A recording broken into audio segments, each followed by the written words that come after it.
জাতীয় নাগরিক party NCP July গণ অভ্যুত্থানের মধ্য দিয়ে আত্মপ্রকাশ করা এই নতুন রাজনৈতিক শক্তি হঠাৎ করেই আক্রমণাত্মক ভঙ্গিতে রাজনৈতিক অঙ্গনে আলোচনায়।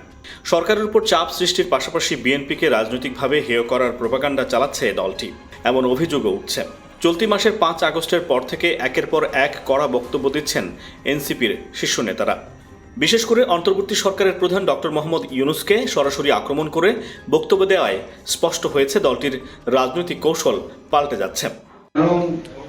যাকে এই অভ্যুত্থানের পরে রাষ্ট্রপ্রধান বানানো হয়েছে উনি লন্ডনে গিয়ে সিজদা করে আসেন। এমন আক্রমণাত্মক বক্তব্য শুধু সরকারের বিরুদ্ধেই নয়, বিএনপিকেও লক্ষ্যবস্তু করছে এনসিপি। অভিযোগ তুলছে ডক্টর ইউনূস বিএনপির ভারপ্রাপ্ত চেয়ারম্যান তারেক রহমানের সঙ্গে বৈঠক করে জুলাই ঘোষণাপত্র কাটছাঁট করেছেন এবং সরকারের অবস্থান বিএনপির দিকে ঝুঁকে গেছে। রাজনৈতিক বিশ্লেষকদের মতে নিজেদের কিংস পার্টি তকমা থেকে মুক্ত করতে এবং গেম চেঞ্জার হিসেবে প্রমাণ করতে বিএনপিকে রাজনৈতিকভাবে হেয় করার কৌশল নিয়েছে এনসিপি। ইলেকশনের ডেট ঘোষণা হয়েছে, ফেব্রুয়ারিতে নির্বাচন হবে। ফেব্রুয়ারিতে নির্বাচন হবে না। এই চাঁদাবাজি পার্টির দু একজন নেতা এমন অশ্লীল ভাষায় সিনিয়র নেতৃবৃন্দের কথা বলে, মিস্টার পাটোয়ারি ভাষা শিখেন, রাজনীতির শিষ্টাচার শিখুন, তারপরে বক্তৃতা দিন। আপনাকে হুঁশিয়ার করে বলতে চাই, বিএনপি পরিবার কাউকে নিয়ে অশ্লীল ভাষায় যদি কোনো কথা বলেন আপনাকে কিন্তু ছাড়া হবে না। অন্যদিকে এনসিপির ভেতরেও দেখা দিয়েছে নানা সংকট। 15 জন শীর্ষ নেতা শোকজ, কয়েকজনের বিতর্কিত কর্মকাণ্ড, এসব নিয়েও সরব সাধারণ কর্মীরা।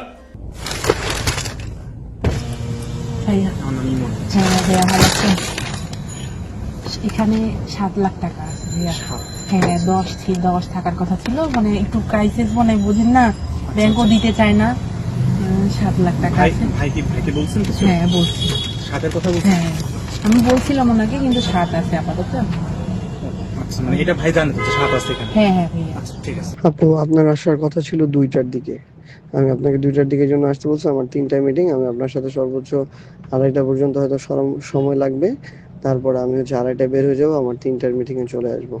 আমি তো 2:30 পর্যন্ত অপেক্ষা করছি, ইভেন 2:45 পর্যন্ত অপেক্ষা করছি। তারপরে 2:45 বের হয়েছে, আমার 3টার দিকে মিটিংয়ে চলে আসছি। এখন আপনি আসছেন 3:30টার পরে, এই 3:45টার দিকে, তাহলে আমি কি করবো আপনি বলেন। আসিফ মাহমুদ সজীব ভুঁইয়া যে উপদেষ্টা, মানে এই বিষয়টা আমি আপনাকে সব ক্লিয়ারলি বলছি। এর বিষয় ওর সাথে আমার একটা রিলেশন ছিল। হ্যাঁ, সো এনিহাউ যে কোনো কারণে আই ডোন্ট নো, মানে হঠাৎ করে আমাকে উইদাউট কোনো রিজনই আমাকে ব্লক করে দিয়েছে। তো মানে কতদিনের সম্পর্ক ছিল আপনার সাথে তার? এটা অলমোস্ট প্রায় 1.5 বছর প্লাস। আমার সাথে তো এপ্রিল মাস পর্যন্ত মোটামুটি ভালো রিলেশন ছিল। ঈদের পরেও আমাদের দেখা হয়েছে, বাট আমি অ্যাকচুয়ালি জানি না ওর যে বিয়ে হয়েছে, এটাই তো আমি জানি না। তো যদি কেউ কাউকে ঠকায় ভালো থাকে, বলার কিছু নেই। তোমার সম্পর্কে আমার খুব ভালো ধারণা, কিন্তু সেই ছেলেটার মুখ থেকে সরাসরি আমি শব্দটা কিন্তু এখন পর্যন্ত উচ্চারণ করি নাই যে আমি তুমি কি আমাকে লাগাতে দিবা, এইরকম ওয়ার্ড তোমার মুখ থেকে আমি আশা করি নাই। I am just surprise. আচমকা আক্রমণাত্মক হয়ে ওঠা এনসিপি এখন মাঠে নেমে সরকার ও বিএনপি দুদলকেই একসঙ্গে চ্যালেঞ্জ ছুড়ে দিচ্ছে। তবে এই কৌশল তাদের কতটা টেকসই হবে তা নির্ভর করছে আগামীর রাজনৈতিক সমীকরণের উপর। এনসিপির এই আক্রমণাত্মক রাজনীতির সামনে বাংলাদেশের রাজনৈতিক অঙ্গনে কী প্রভাব ফেলবে সেটি এখন দেখার বিষয়।